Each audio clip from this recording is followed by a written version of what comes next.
Okay, let's unpack this. We're about to embark on a truly significant deep dive today. We're focusing on a figure whose journey, well, it profoundly shaped the early 21st century. We're talking about Barack Obama. You've provided us with a really comprehensive set of sources detailing his life, his career, the presidency. Our mission here is to navigate through all this rich material, extract the most important nuggets, and give you a shortcut to understanding the man behind that historic title, the 44th President of the United States. Right. We'll explore the how and the why of his path to power, Yeah. the key decisions of his time in office, and, of course, the enduring impact he left on America and really the world. And what stands out, I think, in looking at this material is just how much of his story, I mean, from his unique upbringing right through to his complex policy decisions, it offers these profound insights into the evolving American identity and America's place on the global stage. We'll be sort of connecting the dots between those early experiences and the leadership style he ultimately displayed. It should help you consider the broader implications of his actions and his legacy. Absolutely. So whether you're brushing up for a meeting, maybe catching up on American history, or you're just intensely curious, get ready. Prepare for some illuminating discoveries and some surprising facts that we think will leave you feeling truly well-informed without the usual information overload. Okay, so our journey begins at the very start of his life. And it's a beginning that immediately set him apart, really. Barack Hussein Obama II was born on August 4th, 1961 in Honolulu, Hawaii. Now, this is a distinctive detail, obviously. He holds that unique distinction of being the only U.S. president born outside the contiguous 48 states. That's right, a geographical outlier from the start. Exactly. And his mother, Ann Dunham, she was just 18 years old when he was born. His father, Barack Obama Sr., was 27. They met at the University of Hawaii at Manoa, and interestingly, in a Russian language class. It's a detail that, looking back, it almost seems to foreshadow the sort of global nature of his future. It really does. And his parentage instantly placed him in this very unique lineage. His mother, Ann Dunham, she was predominantly of English, Welsh, German, Swiss, and Irish descent. But then in 2012, genealogical research actually uncovered something quite fascinating. Oh. Yeah, a strong likelihood that she was descended from John Punch, who was an enslaved African man back in the 17th century. It just adds this unexpected layer to her American roots. Wow, I didn't realize that. Yeah, it's quite something. And then his father, Barack Obama Sr., he was a Luo Kenyan. So this incredibly multiracial heritage became a central theme of his identity. He himself described his struggles as a young adult, trying to reconcile social perceptions of his background. Right. This rich tapestry woven right from birth, it truly defined a part of who he would become. And it's just a crucial insight, I think, into his personal development and later his political philosophy. Definitely. And when you consider that cultural mosaic forming his identity from day one, it's clear this wasn't just a personal detail, it was a profound influence. You have to wonder, how might that early exposure to such diverse roots have shaped his later approach? His approach to unity and identity in America, a nation itself grappling with its diverse population. And that unique parentage, well, it soon led to a truly global childhood. It did. Following his parents' divorce in 1964, his mother met and married Lolo Soetoro, who was an Indonesian graduate student at the University of Hawaii. And this led to a really significant chapter in young Obama's life. He moved to Jakarta at age 6, living there until he was 10 years old. 4 years. Yeah, 4 years. And this period was incredibly formative. It immersed him in a completely different culture, a different worldview from a very young age. And this isn't just, a fun fact about his past. It offers a deep insight into his adaptability, his early exposure to different worldviews. He attended local Indonesian language schools, St. Francis of Assisi Catholic Elementary School for 2 years, then State Elementary School Menting 01 for about a year and a half. Right. And interestingly, he was registered at these schools as Barry. And maybe due to clerical error or local custom, he was incorrectly noted as an Indonesian citizen and a Muslim. That's interesting. Yeah. But despite this, he was also getting rigorous English language Calvert School homeschooling from his mother. And he was actually fluent in Indonesian as a child. Wow. His stepfather, Lolo Soetoro, taught him resilience and gave him, in Obama's own words, a pretty hard-headed assessment of how the world works. Those experiences, they would undoubtedly prove invaluable later in life, fostering a sort of pragmatic view of international relations and cultural differences. Absolutely. He eventually returned to Honolulu in 1971, went to live with his maternal grandparents, Madeline and Stanley Dunham. And it was here he attended Punahou School, which is a very well-regarded private college preparatory institution. He was on a scholarship from 5th grade right through until his graduation in 1979. He kept using the nickname Barry until a pivotal visit to Kenya in 1980. That seemed to mark a personal turning point for him, sort of embracing his full identity. Right. And of his Honolulu years, Obama wrote, and this is a quote, "The opportunity that Hawaii offered to experience a variety of cultures in a climate of mutual respect became an integral part of my worldview and a basis for the values that I hold most dear." That says a lot. It does. Yeah. But, these years also contained personal struggles.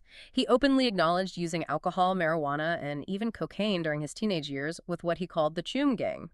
He described it as an attempt to, quote, push questions of who I was out of my mind. A very candid admission. Very. And this combination of cultural immersion and personal struggles, it really raises an important question, doesn't it? How did that climate of mutual respect he described from Hawaii, alongside his youthful experimentation and that search for self, how did it shape his future understanding of diverse populations and his own personal resilience? Yeah. These candid revelations, they provide a deeper layer, I think, to understanding his journey. They show this youthful search for identity amidst a really complex background. This period, it laid the sort of emotional and intellectual groundwork for the disciplined path he would later forge. Definitely. So from this international upbringing, these diverse personal experiences, he moves to the mainland for higher education. Continuing his intellectual and personal evolution, he attended Occidental College in Los Angeles on a full scholarship from 1979 to 1981. Right, Oxy. That's it. And it was there in February 81 that he made his first public speech, advocating for Occidental to divest from apartheid South Africa. It really showcases an early inclination toward activism and social justice. Already political.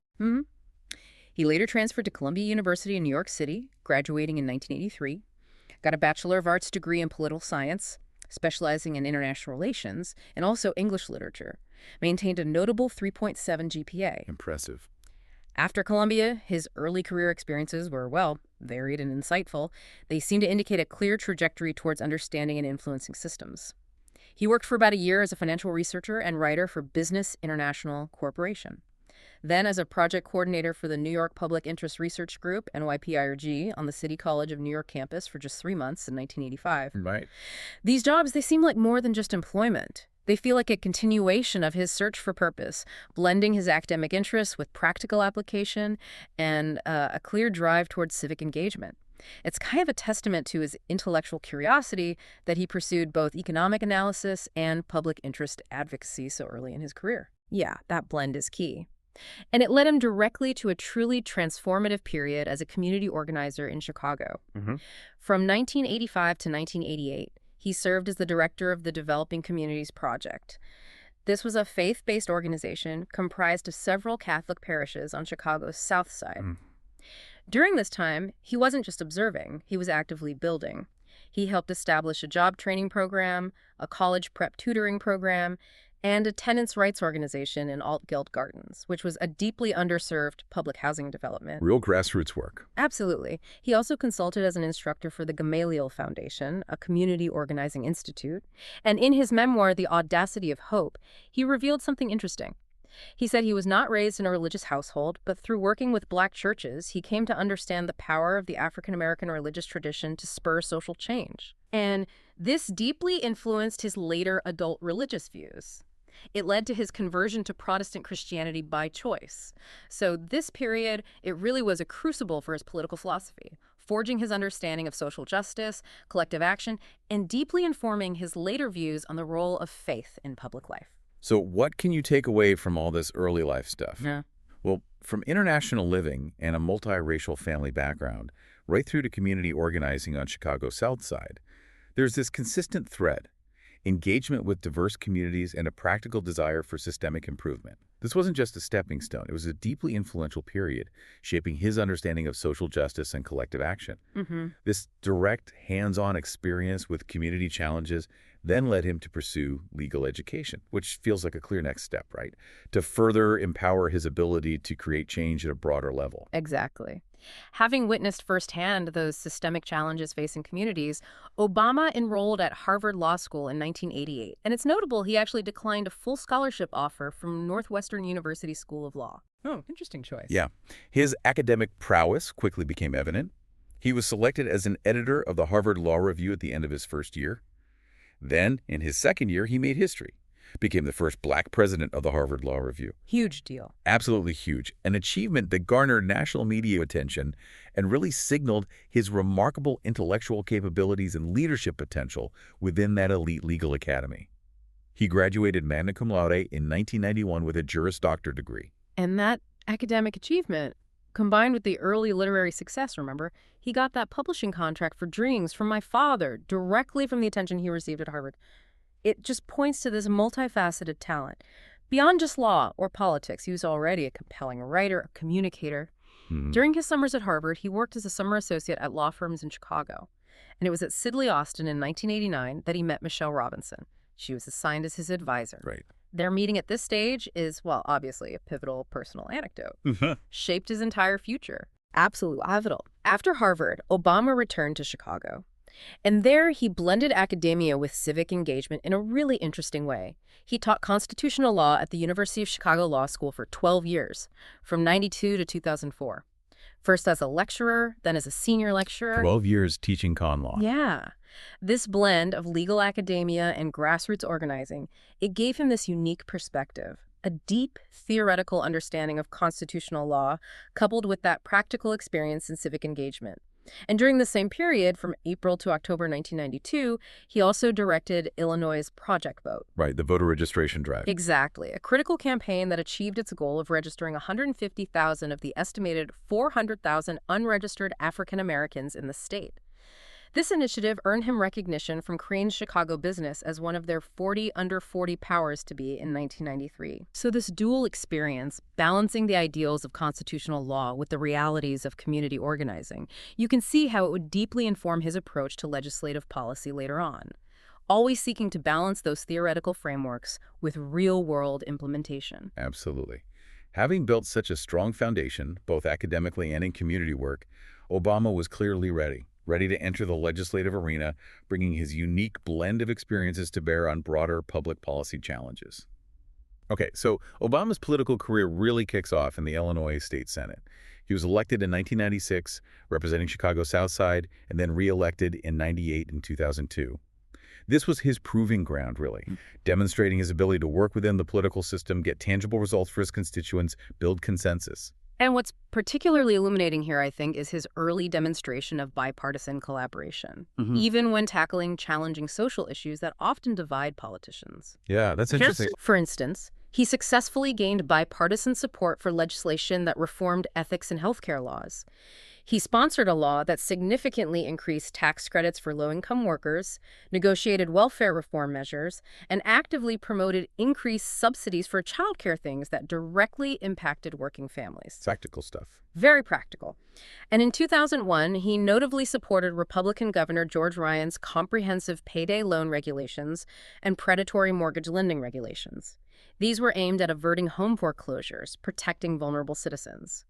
This early legislative work just suggests a deeply pragmatic approach to governance, constantly looking for common ground to achieve tangible results, rather than being constrained by, rigid ideological purity. He certainly didn't shy away from difficult issues, though.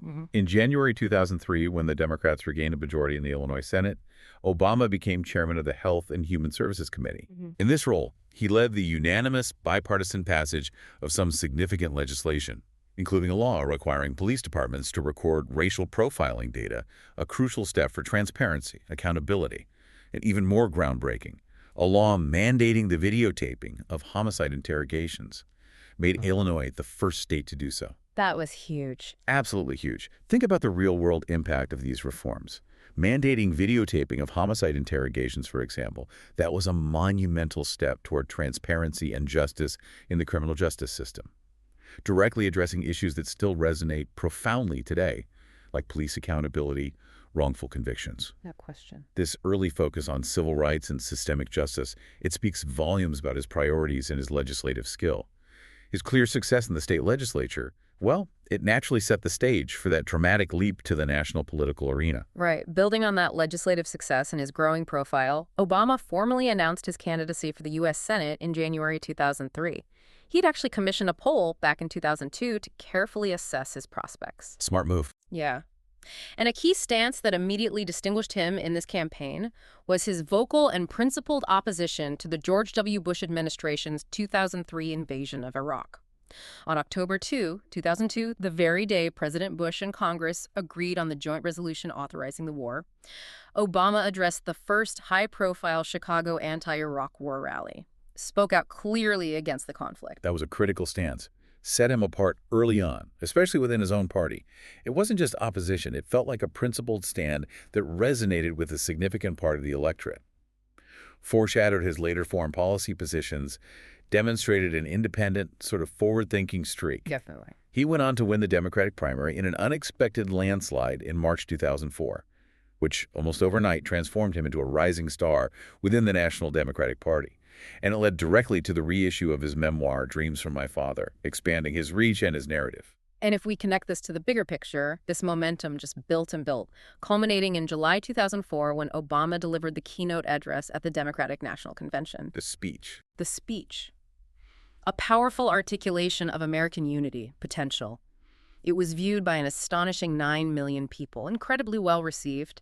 It significantly elevated his national status. It wasn't just a speech, it was a national introduction that effectively launched him onto the presidential trajectory years before he'd even formally consider a White House bid. Yeah, you felt it watching it.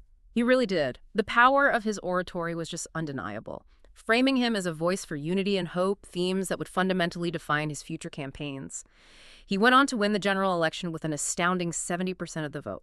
The largest margin of victory for a Senate candidate in Illinois history, took 92 out of the state's 102 counties. Just showed his broad appeal. So, what you can take away from this is clear. This landslide victory wasn't just a win.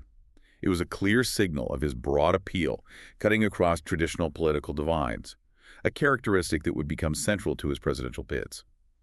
With this undeniable mandate from Illinois voters, he arrives in Washington ready to make his mark on the federal level with a level of national recognition few incoming senators possess. Obama was sworn in as a U.S. Senator on January 3, 2005, and notably, he was the only Senate member of the Congressional Black Caucus at the time, which underscores his unique position. His tenure in the Senate quickly established him as a legislator focused on accountability and international security. He introduced two significant initiatives that bore his name. There was the Lugar-Obama Initiative, which expanded the non-Lugar cooperative threat reduction concept to conventional weapons, highlighting his interest in global security. Right. Building on that post-Cold War framework. Exactly. Extending that proactive disarmament approach to conventional weapons, showcased an early commitment to preventative global security. He also co-sponsored the Federal Funding Accountability and Transparency Act of 2006. That authorized the establishment of USAspending.gov, the web search engine designed to track federal spending. And that legislation, particularly USAspending.gov, it really highlighted his commitment to transparency and accountability in government, which strongly aligned with growing public desires for greater oversight, especially in federal spending.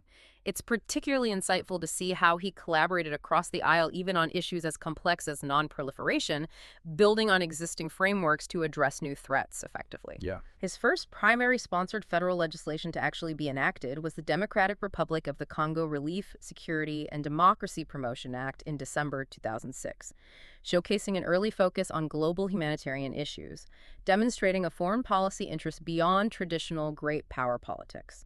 He also co-sponsored the Secure America and Orderly Immigration Act, showing engagement with complex domestic policy early in his federal career.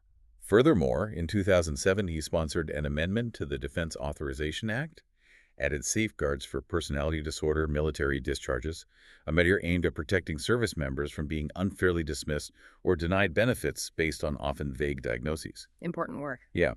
He also supported divestment from Iran's oil and gas industry through the Iran Sanctions Enabling Act. These early legislative actions consistently demonstrate a focus on global humanitarian issues, government transparency, support for military families, themes that would absolutely continue into his presidency. It truly shows his ability to legislate on a broad range of topics, both domestic and international, developing a comprehensive understanding of federal governance.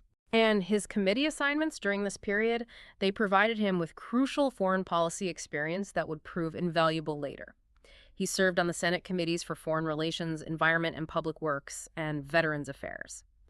In 2007, he gained additional assignments: health, education, labor and pensions, and homeland security and governmental affairs.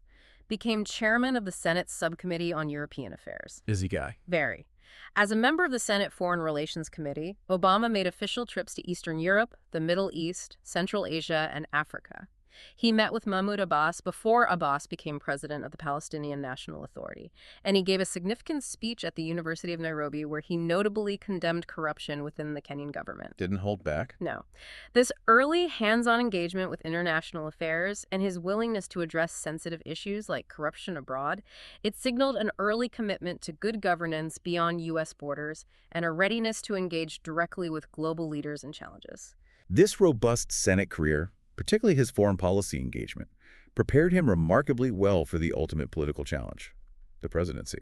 He wasn't just a senator, he was actively shaping his understanding of global dynamics. Okay, so the stage was set for a truly historic run. Barack Obama announced his candidacy for President of the United States on February 10, 2007, from the old state Capitol building in Springfield, Illinois.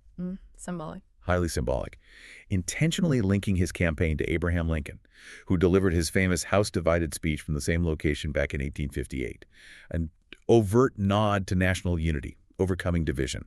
His campaign emphasized rapidly ending the Iraq War, increasing energy independence, and reforming the healthcare system, core issues that resonated deeply with an electorate weary of war and economic uncertainty. Right. He faced a close and often grueling primary campaign against Senator Hillary Clinton, but ultimately won the nomination due to, well, the sources say, better long-range planning, superior fundraising, dominant organizing in caucus states, and better exploitation of delegate allocation rules. Exactly. This wasn't just a campaign built on soaring rhetoric and a message of hope and change, but also on meticulous strategy and exceptional organizational strength. The intense primary battle against Clinton highlighted his resilience, demonstrated his capacity to overcome formidable political challenges.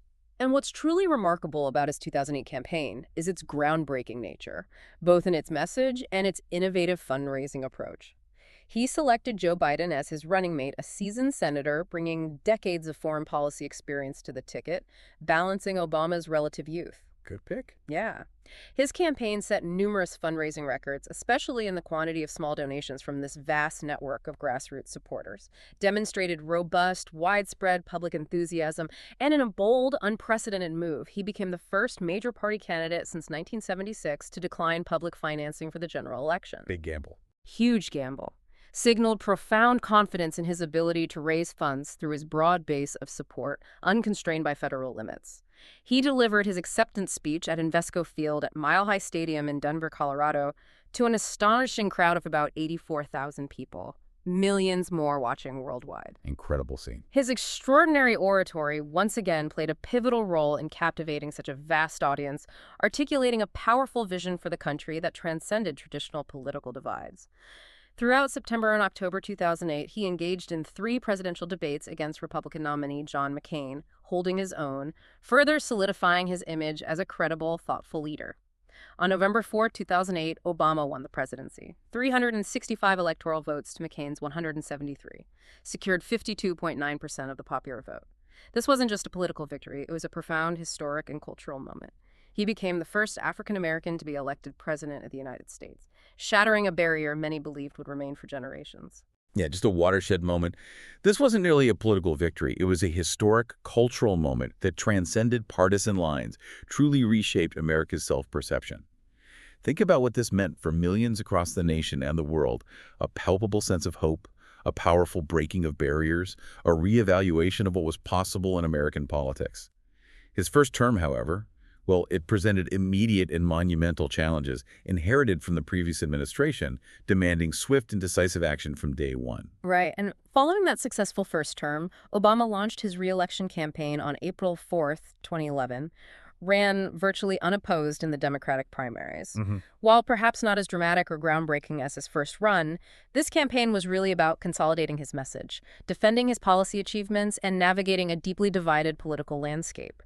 He was seeking a second mandate for his policies in a nation still grappling with the lingering effects of the Great Recession. Yeah, different context. Very different. He was formally nominated alongside Joe Biden at the Democratic National Convention, facing Republican challengers Mitt Romney and Paul Ryan, who offered a starkly different vision for the country. This second run, while less about breaking new ground and more about solidifying his agenda, was still a significant test. A test of his leadership, his ability to connect with a weary electorate. The campaign was fundamentally about persuading Americans to stick with his policies in a still recovering nation. He was reelected on November 6, 2012, 332 electoral votes, 51.1% of the popular vote, making him the first Democratic president since Franklin D. Roosevelt to win the popular vote majority twice. Quite an achievement. Yeah. In his victory speech, he thoughtfully stated, and I quote, "Tonight you voted for action, not politics as usual. You elected us to focus on your jobs, not ours. And in the coming weeks and months, I'm looking forward to reaching out and working with leaders of both parties." Underscored his desire to move past partisan gridlock. And this re-election, achieved despite those ongoing economic challenges and intense political polarization, it reflected a continued belief in his leadership and vision from a significant portion of the American populace. It kind of prompts us to consider how his consistent message of action, not politics as usual, resonated with voters in a time of deep political division. What does that tell us about the electorate's desires for pragmatic governance even when faced with ideological divides? It demonstrated a persistent appeal that allowed him to secure another 4 years in the White House. Absolutely. This second victory solidified his mandate, allowed him to continue pursuing his agenda, setting the stage for some of the most impactful domestic and foreign policies of his tenure. With 2 terms under his belt, his presidency would be marked by ambitious domestic reforms and complex foreign policy decisions, fundamentally shaping the direction of the country and its place in the world. So, Barack Obama was inaugurated as the 44th president on January 20, 2009. Inheriting a nation in crisis, multiple crises really. From day one, his administration moved quickly, issuing executive orders, presidential memoranda that signaled a clear departure from previous policies, and a fervent commitment to his core campaign promises. Right, the immediate focus was clear. Directing the U.S. military to develop plans for troop withdrawal from Iraq, ordering the closing of the Guantanamo Bay detention camp. That signaled a clear shift from the previous administration's priorities, attempting to fulfill key campaign promises early on. However, the challenge at the Guantanamo, which Congress ultimately prevented from closing by refusing to appropriate the required funds and blocking detainee transfers, that vividly demonstrates the complexities of presidential power and congressional resistance. Even in the initial days of a new administration. Checks and balances in action. Exactly. Beyond that, he also took steps to reduce the secrecy surrounding presidential records, signaling a commitment to greater transparency. And, in a significant move on social policy, he revoked President George W. Bush's restoration of President Ronald Reagan's Mexico City policy. Right, the global gag rule. Precisely, which had prohibited federal aid to international family planning organizations that provided abortion counseling. He reinstated funding to a wide array of global health programs. These initial actions really highlight how quickly he moved on issues of social equity and public health, effectively setting the tone for his domestic agenda. Within his first few days and weeks, he signed the Lilly Ledbetter Fair Pay Act, relaxing the statute of limitations for equal pay lawsuits, a crucial step for gender equality. Just 5 days later, he reauthorized the State Children's Health Insurance Program, SEP, to cover an additional 4 million uninsured children, significantly expanding access to health care for vulnerable families.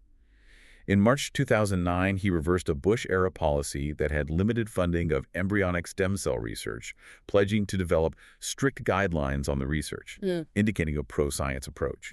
These were not minor changes. They signaled a significant reorientation of federal priorities, demonstrated his intention to use the full force of the executive branch to advance his agenda. These early steps were just the beginning of a broad domestic agenda, particularly in social policy. And his commitment to social policy and justice extended to the judiciary, where he made truly historic appointments. He appointed 2 women to the Supreme Court, Sonia Sotomayor in 2009, who became the first Hispanic-American justice, and Elena Kagan in 2010, whose appointment brought the number of women on the court to 3 for the first time in American history. These appointments weren't just about filling vacancies. They fundamentally shifted the court's composition, introduced more diverse perspectives to the highest judicial body in the land, reflected a broader commitment to representation in government. Indeed, those appointments were historic, not just for the individuals themselves, but for the broader impact of the diverse perspectives they brought to the highest court, reinforcing the idea of a more inclusive government. Beyond the Supreme Court, his administration also established the White House Council on Women and Girls and the White House Task Force to protect students from sexual assault, which was notably co-chaired by Vice President Biden and Valerie Jarrett. These initiatives reflected a continued focus on protecting vulnerable populations and advancing gender equality, building on foundational work like the 1994 Violence Against Women Act. Regarding immigration, a perennially contentious issue in American politics, the administration launched the Priority Enforcement Program in Secure Communities in July 2009. These were data-sharing programs aimed at sharing fingerprint and immigration status information between federal immigration authorities and local law enforcement. Right. Controversial programs. Very. And it raises an important question. How do these actions reflect the evolving dialogue around immigration enforcement? Using programs that had roots in the previous administration, but with a stated focus on prioritizing certain enforcement actions, often targeting serious criminals. It speaks to that complex balance of national security, legal enforcement, and humanitarian concerns inherent in immigration policy. Absolutely. Beyond social justice, his administration also tackled complex issues of national security and privacy, navigating that delicate balance between protecting the nation and upholding civil liberties.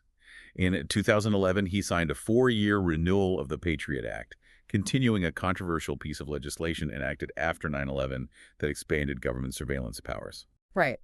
And then following Edward Snowden's 2013 disclosures, which brought unprecedented public attention to the scope of government surveillance, Obama condemned the leaks as unpatriotic, damaging to national security.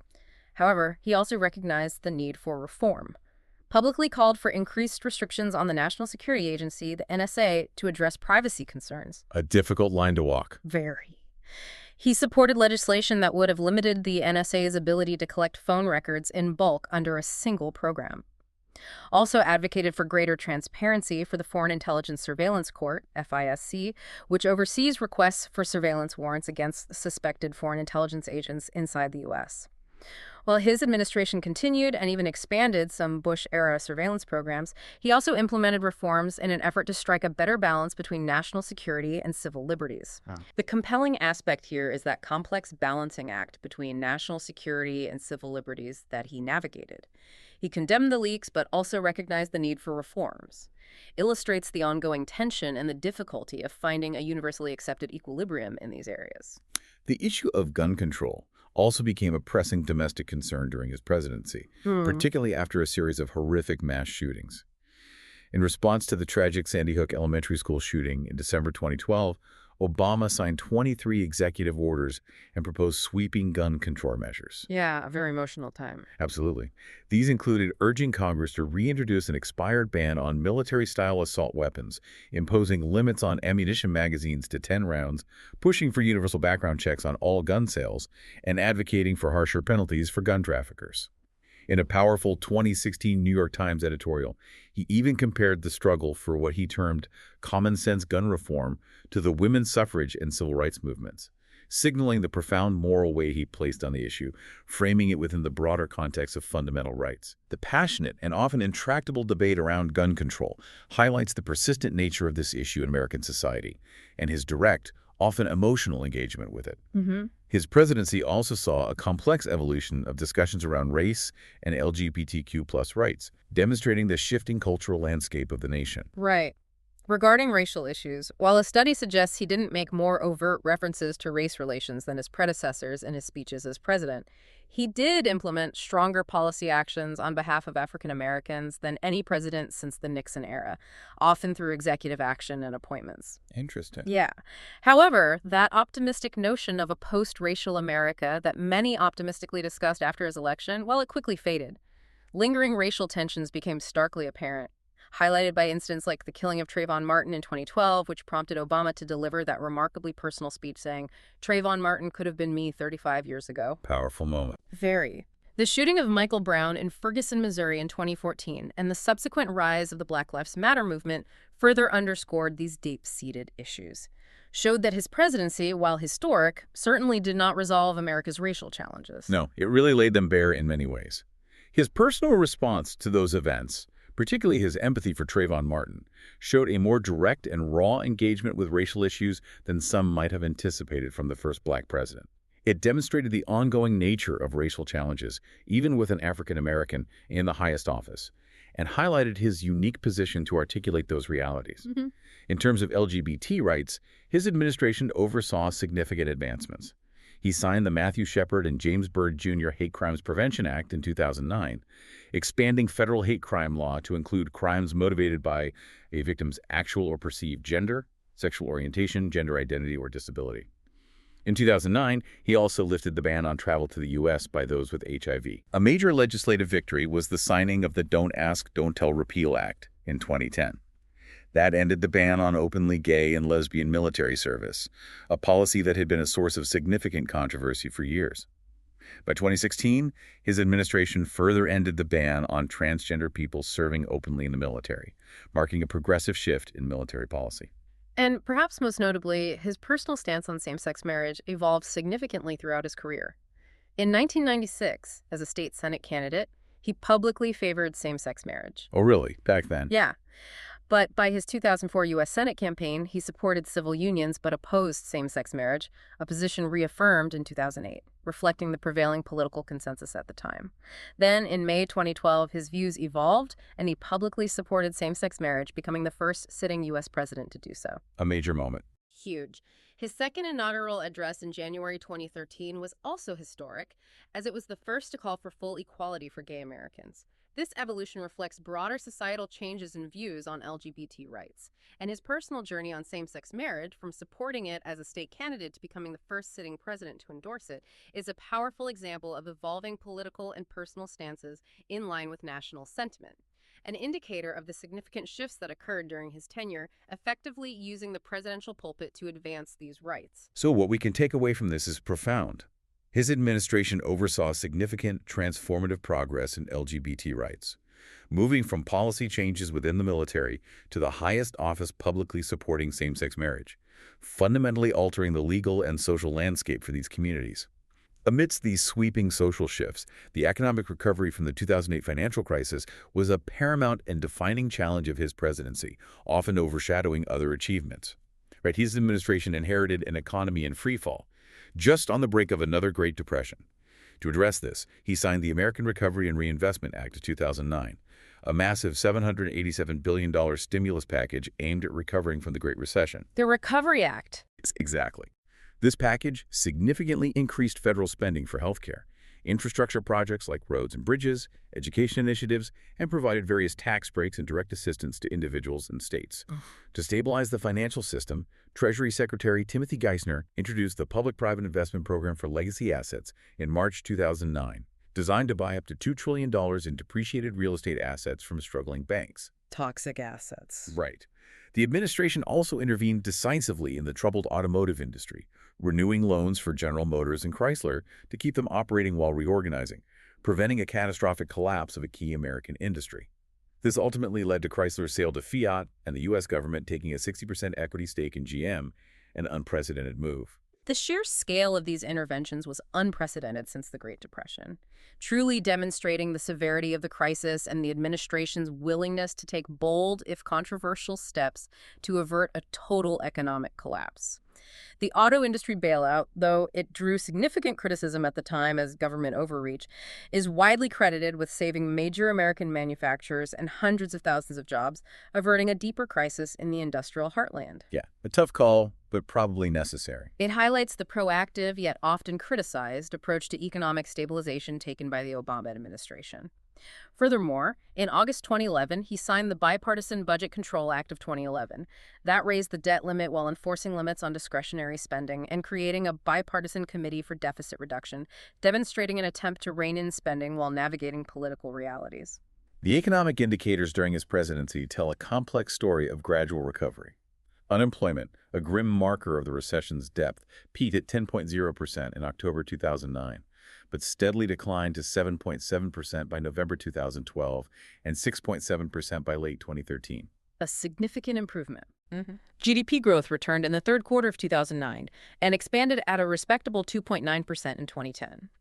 The Congressional Budget Office, CBO, an independent federal agency providing budget and economic analysis, and many economists, credited the stimulus plan with creating between 1 to 2.1 million jobs, though they acknowledged the inherent difficulty in precise measurement. Right. It's hard to quantify exactly. Exactly.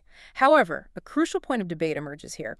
A 2010 survey showed that 73% of business economists believed the stimulus had no impact on employment. This reveals a critical challenge for policymakers. The empirical impact of interventions often struggles against prevailing narratives and public perception, making sustained political consensus difficult, even when data supports success. The narrative versus the numbers. Precisely. In 2010, he agreed to a compromise with Republicans for a temporary extension of Bush-era tax cuts, a payroll tax reduction, and unemployment benefits, totaling $858 billion. A decision that reflected the need for bipartisan cooperation amidst ongoing economic challenges, even if it meant extending tax cuts he had previously opposed. Wow. In December 2013, he declared income inequality a defining challenge of our time and called for strengthening the safety net and raising wages. An evolving domestic focus as the economy recovered, shifting from crisis management to structural issues. He also urged Congress to ratify the 12-nation Trans-Pacific Partnership Free Trade Pact, an ambitious effort to expand U.S. economic influence in Asia. DPP? When you consider the long-term impact of these economic decisions on the average American, from job creation to ongoing debates about income inequality, his emphasis on addressing inequality in his second term demonstrates an evolving domestic focus beyond mere recovery. Economic stability, of course, also intertwined with his environmental policies. Right. On environmental policy, one of the most visible challenges was the catastrophic 2010 BP oil spill in the Gulf of Mexico. Obama responded decisively, visiting the Gulf multiple times, launching a sweeping federal investigation, and imposing a 6-month moratorium on new deepwater drilling, pending a comprehensive regulatory review. Deepwater Horizon. Exactly. Interestingly, prior to the spill, in March 2010, he had actually ended a ban on oil and gas drilling along most of the East Coast and northern Alaska, a move intended to gain bipartisan support for a broader energy and climate bill and reduce foreign oil imports. Oh, the timing. Yeah, the timing was something. This dynamic interplay between energy security and environmental protection often resulted in significant policy shifts, often in response to unforeseen events like the BP spill. It highlights the dynamic and often reactive nature of environmental governance, where crises can quickly reshape national priorities and force difficult trade-offs. His administration also faced the contentious debate surrounding the Keystone XL pipeline, that proposed oil pipeline from Canada to the U.S. Gulf Coast. In July 2013, Obama expressed reservations, stating he would reject the Keystone XL pipeline if it increased carbon pollution or greenhouse emissions, ultimately vetoing a bill authorizing the pipeline in February 2015, prioritizing climate concerns over energy development. Big decision. Very. In a significant move in December 2016, towards the very end of his term, he permanently banned new offshore oil and gas drilling in most U.S.-owned Atlantic and Arctic waters, utilizing the 1953 Outer Continental Shelf Act, an ambitious use of executive power. Beyond policy, he placed a strong emphasis on conservation, using the Antiquities Act to create 25 new national monuments and expand 4 others, protecting a total of 553 million acres of federal lands and waters, more than any other U.S. president in history. Wow, 553 million acres. That's incredible. These actions unequivocally showcase a significant and lasting commitment to environmental conservation, particularly the expansive use of the Antiquities Act, leaving an undeniable legacy in protected natural spaces across the country. It speaks to a long-term vision for environmental stewardship. Perhaps his most defining and certainly most debated domestic achievement, however, was healthcare reform. Absolutely. Healthcare reform wasn't just a key campaign promise, it was the top legislative goal for Obama, a true cornerstone of his domestic agenda. He called for Congress to pass legislation that would expand coverage to the nearly 45 million uninsured Americans, cap premium increases, and ensure coverage portability regardless of employment or health status. His initial proposal was to spend $900 billion over 10 years and crucially included a government insurance plan, the public option, to compete with the corporate insurance sector as a core component to lowering costs and improving quality of care. Fundamentally, he proposed making it illegal for insurers to deny coverage or drop sick people due to pre-existing conditions, a monumental shift in patient protection, and required all Americans to carry health coverage to ensure a stable risk pool. Yeah, those were the big P. These proposals aim to fundamentally restructure the American healthcare system, addressing long-standing issues of access and affordability. The individual mandate, for instance, was particularly contentious but central, designed to ensure a broad risk pool and prevent adverse selection where only sick people buy insurance. After intense public and congressional debate lasting over a year, fraught with political battle. Yeah, the town halls. Exactly. The Patient Protection and Affordable Care Act, colloquially known as the ACA or Obamacare, passed Congress in March 2010 and was signed into law, marking a monumental shift. So what we can understand from this is that the ACA represents the most significant regulatory overhaul and expansion of coverage since Medicare and Medicaid were passed back in 1965. It was a monumental legislative achievement, despite that intense political opposition. Key provisions included expanding Medicaid eligibility for people making up to 133% of the federal poverty level, subsidizing insurance premiums for those up to 400% of the FPL, providing incentives for businesses to offer health benefits, prohibiting denial of coverage based on pre-existing conditions, and establishing state-based health insurance exchanges to create competitive marketplaces. The costs were offset by new taxes and fees, like on high incomes, tanning services, medical devices, and cuts to the Medicare Advantage program. Yeah. There was also that tax penalty for not having insurance. And the CBO, the Congressional Budget Office, estimated it would actually reduce the federal deficit by $143 billion over the first decade. Right, the deficit reduction part was key to selling it. Crucial. Despite its passage, the law faced multiple continuous legal challenges. Most notably, National Federation of Independent Business v. Sebelius in 2012, where the Supreme Court upheld the individual mandate under Congress's taxing authority, effectively saving the law. That was a close call. Very close. Other key cases included Burwell v. Hobby Lobby in 2014, which allowed closely held for-profit corporations a religious exemption from contraceptive coverage mandates, and King v. Burwell in 2015, which upheld federal subsidies for health insurance bought on both federal and state exchanges. And another crucial ruling. Absolutely. The continuous legal battles highlight the deeply controversial nature of the ACA, even after its passage, and the ongoing efforts to challenge or dismantle it. Despite ongoing repeal efforts in subsequent years, its core provisions, like coverage for pre-existing conditions, remain a significant and enduring aspect of the American healthcare landscape. This demonstrates the profound and lasting impact, as well as its persistent debate surrounding landmark legislation. While reshaping domestic life, Obama simultaneously navigated a complex and often turbulent international landscape. In the realm of foreign policy, Obama's administration wasted no time signaling a desire for a fresh start.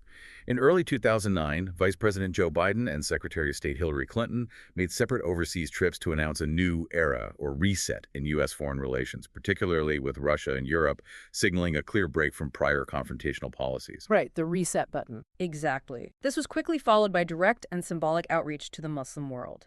Obama granted his first interview to an Arab satellite TV network, Al Arabiya, issued a New Year's video message to Iran. In June 2009, he delivered his pivotal A New Beginning speech at Cairo University in Egypt, calling for improved relations with the Islamic world and actively promoting Middle East peace. He also condemned the Iranian government's actions against protesters following Iran's contentious 2009 presidential election, balancing engagement with criticism. What's particularly insightful here is that immediate diplomatic outreach.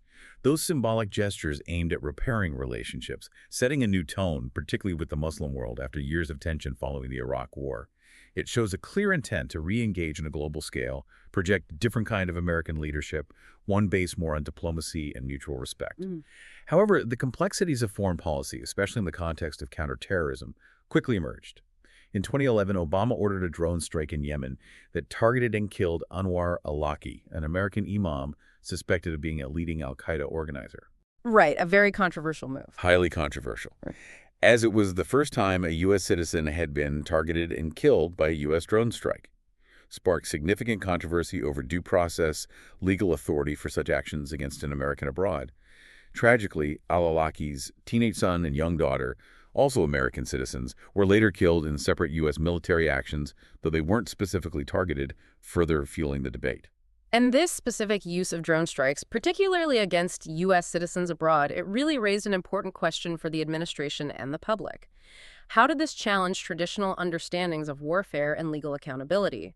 It created a complex ethical dilemma for the administration and for the nation, forced a reevaluation of executive power in the context of global counterterrorism. Moving to other regional dynamics, in March 2015, Obama authorized U.S. forces to provide logistical and intelligence support for Saudi Arabia's military intervention in Yemen, establishing a joint planning cell with the Saudis. His administration also proposed a series of arms deals with Saudi Arabia worth $115 billion, but notably halted the sale of guided munition technology in December 2016 after a Saudi airstrike tragically hit a funeral in Yemen's capital, St. Mafda, killing more than 140 people. That incident was horrific. It highlights the intricate and often contradictory nature of international alliances and interventions, where strategic partnerships must be balanced with human rights concerns. It's a constant tightrope walk in foreign policy, demonstrating the difficult decisions leaders face. One of his earliest and most pressing foreign policy objectives, indeed a core campaign promise, was ending the Iraq War. One of the defining foreign policy shifts of his presidency involved that protracted and deeply unpopular war in Iraq.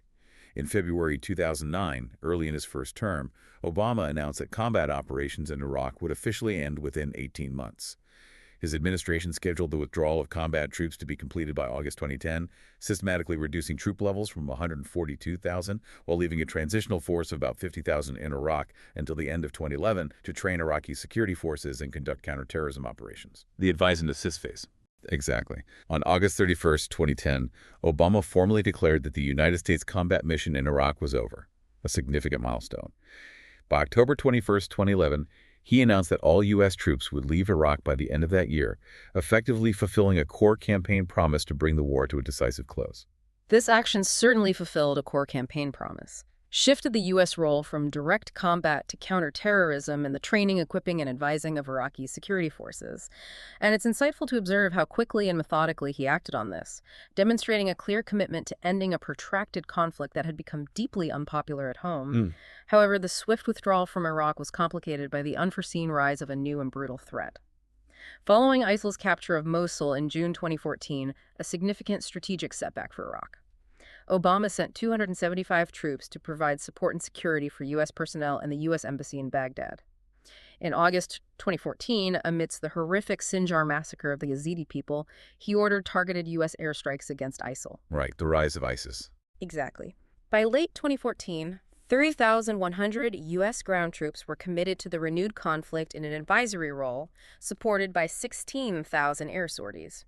By mid-2015, ground troop numbers increased to 4,400, with coalition air forces flying 44,000 sorties over the battlefield. So what we can understand from this is that the swift withdrawal from Iraq was quickly complicated by the rise of a new, unforeseen threat, ISIL, demonstrating how rapidly geopolitical situations can shift and demand renewed, albeit different forms of military engagement. The end of one conflict, in essence, led to the beginning of another, albeit one with a significantly different scope and strategy, largely focused on air power and supporting local forces. This focus on Iraq was coupled with an equally challenging and protracted situation in Afghanistan. Right. Obama prioritized the war in Afghanistan as a key security threat, notably calling Iraq a dangerous distraction during his campaign, identifying Afghanistan as the region most likely to harbor threats against the United States due to its historical ties to al-Qaeda. Early in his presidency, February 2009, he significantly increased U.S. troop levels by 17,000 military personnel to stabilize a deteriorating situation in Afghanistan, a region he felt had not received the necessary strategic attention during the Iraq War. He replaced the military commander in Afghanistan, General David D. McKiernan, with Lieutenant General Stanley A. McChrystal in May 2009, indicating a strategic shift towards counterinsurgency tactics aimed at winning over the local population. Goyen strategy. Exactly. In December 2009, he deployed an additional 30,000 troops, bringing the total to nearly 100,000, with withdrawals slated to begin in July 2011. David Petraeus later replaced McChrystal in 2010, continuing the counterinsurgency focus. This significant escalation and strategic shift in Afghanistan, even as he was drawing down forces in Iraq, demonstrates a focused counterterrorism approach in a region he considered the primary threat to U.S. national security. It truly reflects the complex realities of inherited conflicts and the need for adaptable strategies, often requiring a surge of resources to achieve specific goals. Despite these efforts, in October 2015, the White House announced plans to keep U.S. forces in Afghanistan indefinitely due to a continually deteriorating security situation rather than adhering to a strict withdrawal timeline. Troop levels were reduced from 68,000 to 34,000 by February 2014, but ultimately about 8,400 U.S. troops remained in Afghanistan at the end of his presidency, highlighting the intractable nature of the conflict. Yeah, the forever war. Pretty much. Yeah. He also critically assessed the situation in neighboring Pakistan, calling its tribal border region the greatest threat, and stating that the U.S. cannot succeed in Afghanistan or secure our homeland unless we change our Pakistan policy, acknowledging the deeply interconnected nature of regional security. And it was in this complex regional context that one of the most significant counterterrorism operations of his presidency unfolded. In July 2010, the CIA developed critical intelligence regarding Osama bin Laden's compound in Abbottabad, Pakistan. Right. After months of meticulous intelligence gathering and intense internal debate within the White House, Obama authorized a surgical raid by Navy SEALs known as Operation Neptune Spear on May 1, 2011. The raid, conducted with extraordinary precision and secrecy, resulted in bin Laden's death, his identification via DNA testing, and burial at sea, adhering to Islamic custom. A stunning moment. Absolutely. News of his death sparked spontaneous celebrations across the U.S., garnered overwhelmingly positive reactions from across the political spectrum, including from former presidents.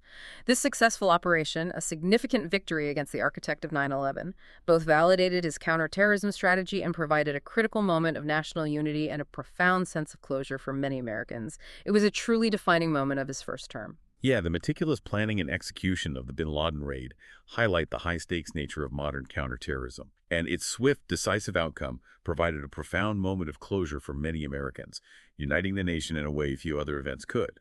It underscored the administration's commitment to bringing justice to those responsible for 9/11. While battling terrorism, Obama also pursued groundbreaking diplomatic initiatives that aimed to fundamentally reshape America's relationships with long-standing adversaries. Right? His administration also pursued a monumental shift in relations with Cuba. Secret meetings between the U.S. and Cuba, mediated by Pope Francis, began discreetly in 2013, taking place in neutral locations like Canada and Vatican City. In a notable public gesture, Obama and Raul Castro publicly shook hands at Nelson Mandela's memorial in December 2013, a powerful symbol of a potential thaw in relations that had been frozen for decades. This was indeed a monumental shift in U.S. foreign policy, challenging decades of Cold War-era isolation and confrontation with the communist island nation. In December 2014, Obama boldly announced the restoration of relations with Cuba after nearly 60 years of détente, popularly dubbed the Cuban thaw, a move that shocked many. The New Republic even called it Obama's finest foreign policy achievement, recognizing its historical significance. High praise. Very.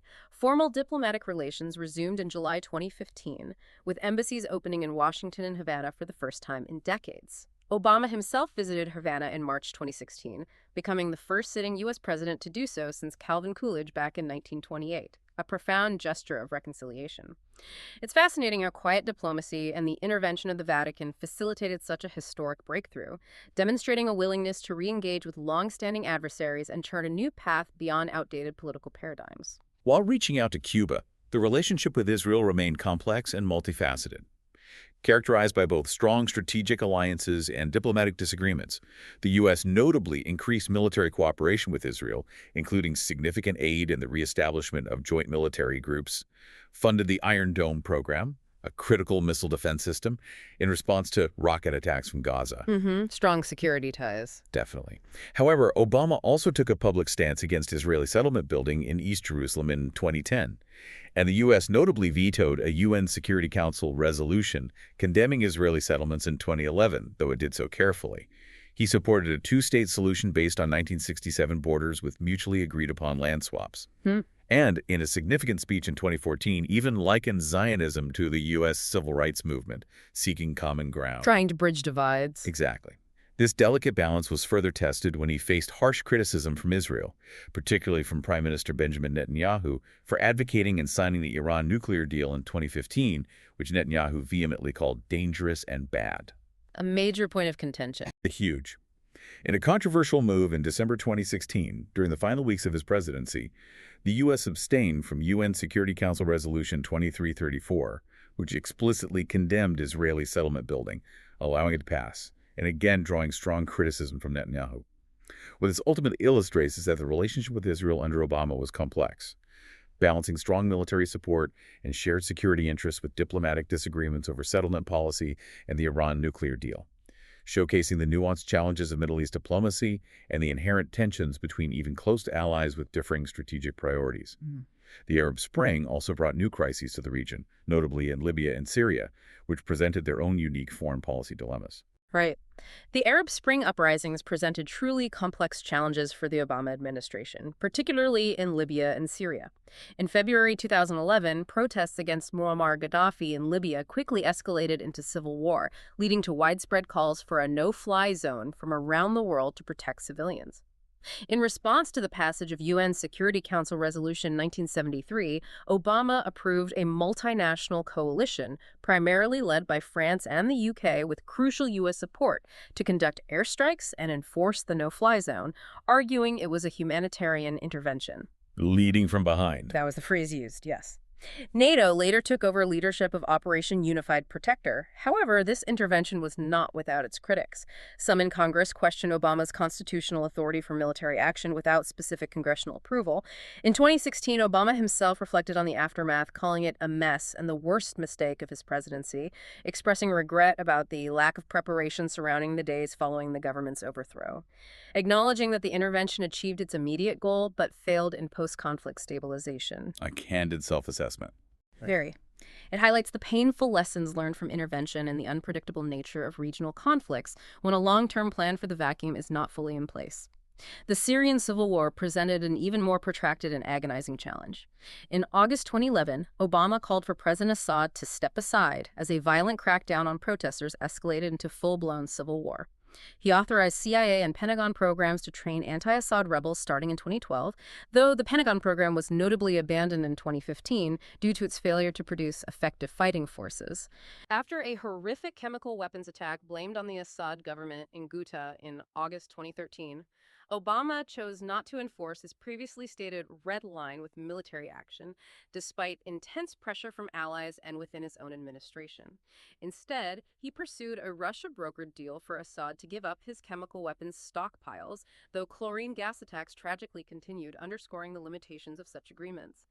Later, in 2014, he authorized an air campaign primarily against ISIL in Syria, recognizing the evolving and multifaceted nature of the conflict, demonstrating the dynamic and shifting nature of engagement against different threats within the same region. Yeah, that red line incident in Syria is a classic example of the immense challenges of presidential credibility on the global stage and the profound complexities of forming and maintaining international coalitions for humanitarian interventions, often without clear or ideal outcomes. It became a point of significant criticism regarding U.S. leadership in global crises. Regional conflicts, of course, were also shaped by broader geopolitical negotiations, such as those with Iran and Russia, illustrating the interconnectedness of international relations. Right. In terms of nuclear policy, his administration pursued a dual approach. In October 2009, his administration actually increased nuclear weapons production through the Complex Modernization Initiative, expanding 2 existing nuclear sites, a continuation of long-term strategic defense. Mm-hmm. However, a significant diplomatic effort was simultaneously focused on Iran's nuclear program. Negotiations with Iran began in November 2013 to prevent the acquisition of nuclear weapons, leading to the Joint Comprehensive Plan of Action, the JCPOA, in July 2015. The Iran nuclear deal. Exactly. This landmark deal removes sanctions in exchange for measures preventing Iran from producing nuclear weapons by dismantling centrifuges and reducing enriched uranium stockpiles. Obama hailed it as a step towards a more hopeful world, but it drew strong criticism from Republicans and Israeli Prime Minister Benjamin Netanyahu, who argued it did not sufficiently curb Iran's nuclear ambitions or regional influence. A separate transfer of $1.7 billion in cash to Iran, explained by the administration as necessary due to the effectiveness of U.S. and international sanctions, making traditional bank transfers impossible, was also heavily criticized as a ransom payment. Yeah, that cash transfer was highly controversial. This deal represents a major diplomatic effort to manage nuclear proliferation through negotiation rather than confrontation, a cornerstone of his foreign policy approach. It's insightful how it generated such strong, polarized reactions, reflecting deeply held geopolitical concerns about Iran's regional influence and the efficacy and enforcement of such agreements. Interestingly, in December 2015, his administration also started a $348 billion program to back the biggest U.S. buildup of nuclear arms since Ronald Reagan, underscoring a complex and sometimes contradictory approach to global security that involved both disarmament treaties and strategic modernization. His administration's relationship with Russia was also multifaceted. Moving from initial cooperation to increasing tension, he reached an agreement with Russian President Dmitry Medvedev in March 2010 to replace the 1991 START Treaty, the Cold War-era arms control pact, with a new pact reducing long-range nuclear weapons by about a third, the New START Treaty, which was ratified in December 2010. A significant arms control achievement. Yes. On human rights, he instructed agencies in December 2011 to consider LGBT rights when issuing financial aid to foreign countries, embedding human rights into foreign aid policy. He criticized Russia's anti-homosexual law in August 2013, but stopped short of advocating a boycott of the 2014 Sochi Olympics. However, relations deteriorated significantly following Russia's invasion of Crimea in 2014, its intervention in Syria in 2015, and documented interference in the 2016 U.S. elections. Former NATO Secretary General George Robertson stated that Obama had allowed Putin to jump back on the world stage, pointing to a challenging legacy in this area, suggesting a perceived lack of forceful response early on enabled Russian resurgence. A common criticism. So what we can understand from this is that from reducing nuclear arms to confronting human rights abuses and geopolitical aggression, his administration's relationship with Russia was complex, moving from cooperation on some fronts to increasing tension and confrontation on others, illustrating the shifting dynamics of global power and the persistent challenges of international diplomacy with a resurgent Russia. After 8 years of intense leadership, his post-presidency has been equally active and influential, redefining what it means to be a former president in the modern era. Right. Barack Obama's presidency officially ended on January 20, 2017, upon the inauguration of his successor, Donald Trump. The family moved to a rented house in Kalorama, Washington, D.C. A significant change from the White House, but his public life hardly slowed down. No kidding. He received the John F. Kennedy Profile Encourage Award in 2017, recognized for his commitment to democracy. That same year, he partnered with other former presidents Carter, H.W. Bush, Clinton, and W. Bush for the One America Appeal, a bipartisan initiative to aid hurricane victims, demonstrating a continued commitment to civic duty and national unity.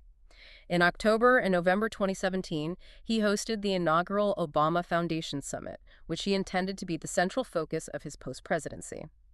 Aiming for these activities, focused on global leadership and civic engagement, to be even more consequential than his time in office. Setting the bar high. Very high. His post-presidency has also remarkably embraced modern media platforms, redefining the role of a former president. In 2018, he and Michelle Obama signed a major deal to produce content for Netflix under their newly formed company, Higher Ground Productions. Right, Higher Ground. Their first film, American Factory, a documentary about a Chinese factory in Ohio, went on to win an Academy Award in 2020, showcasing their eye for compelling storytelling.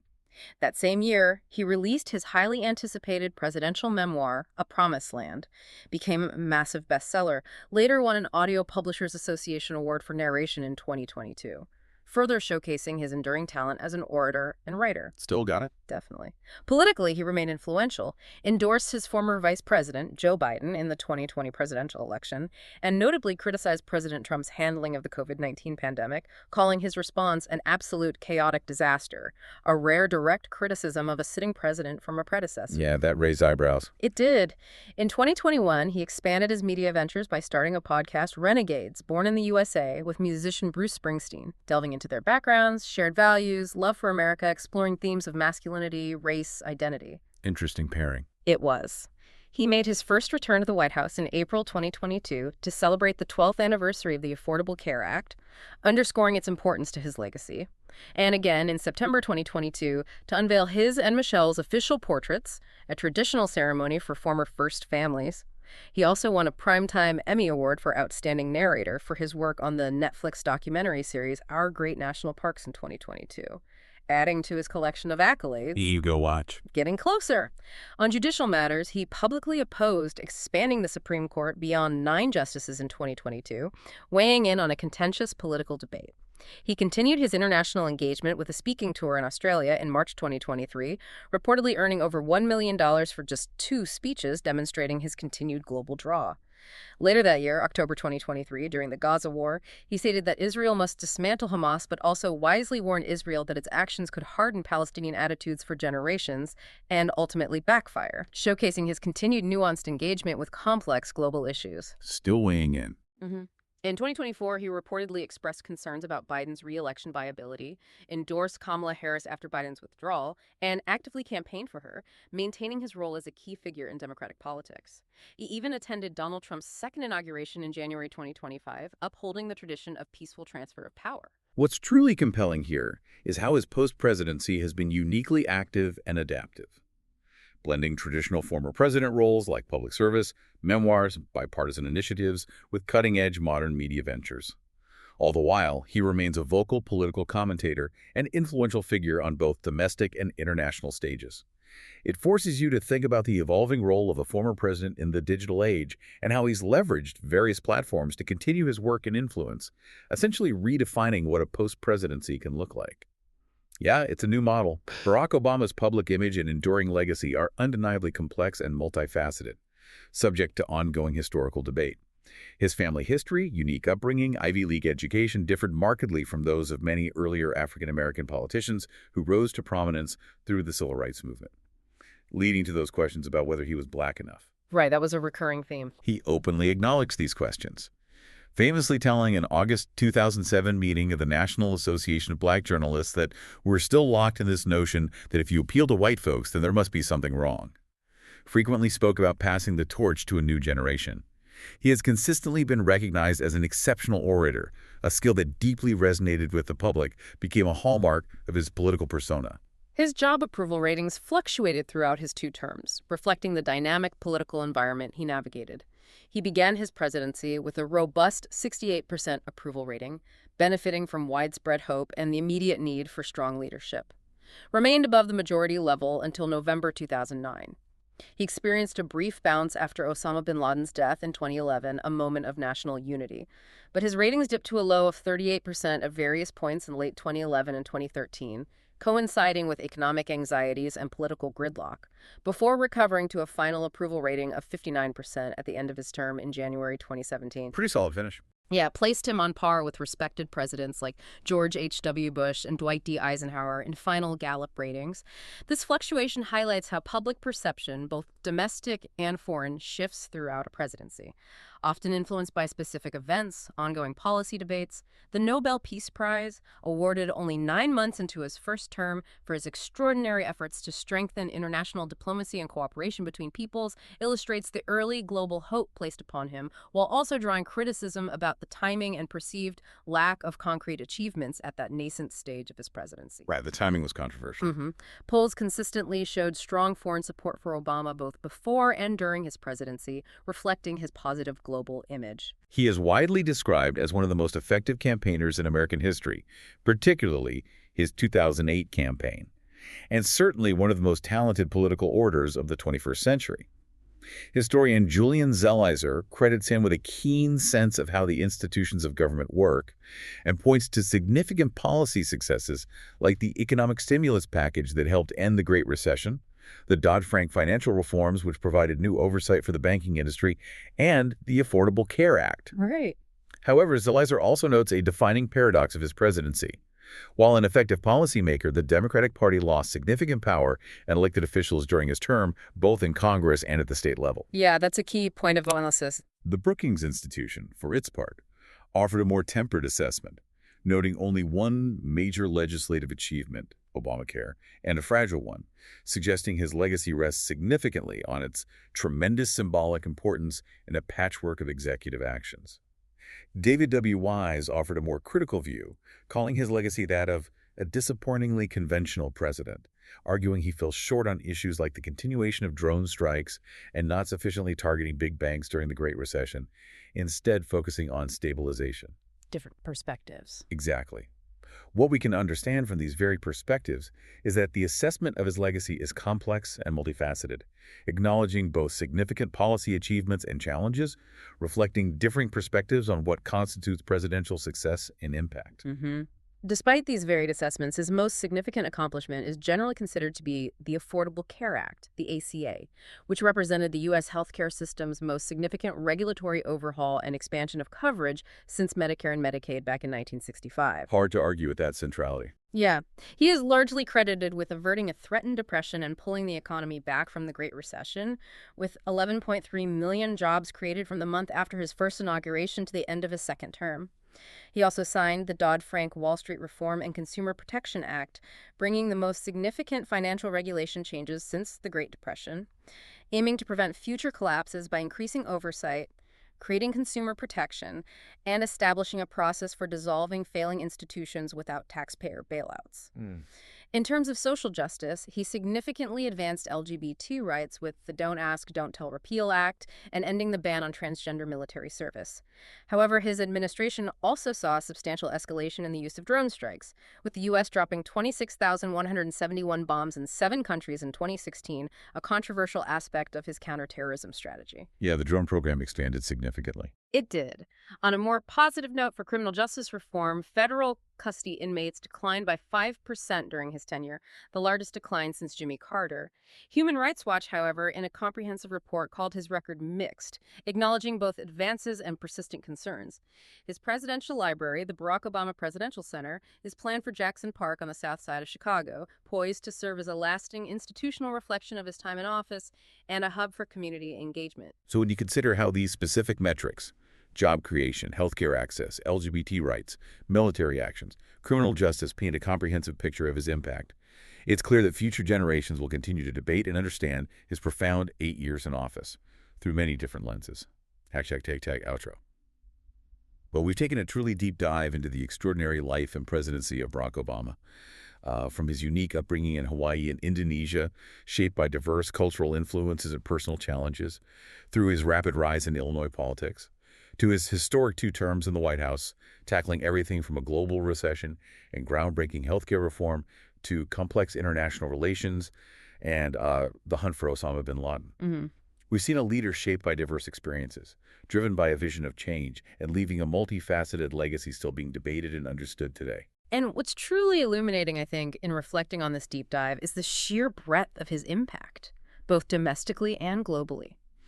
If we connect this to the bigger picture, his presidency not only broke racial barriers, but also demonstrated the immense pressures and opportunities for transformative leadership in a deeply interconnected world.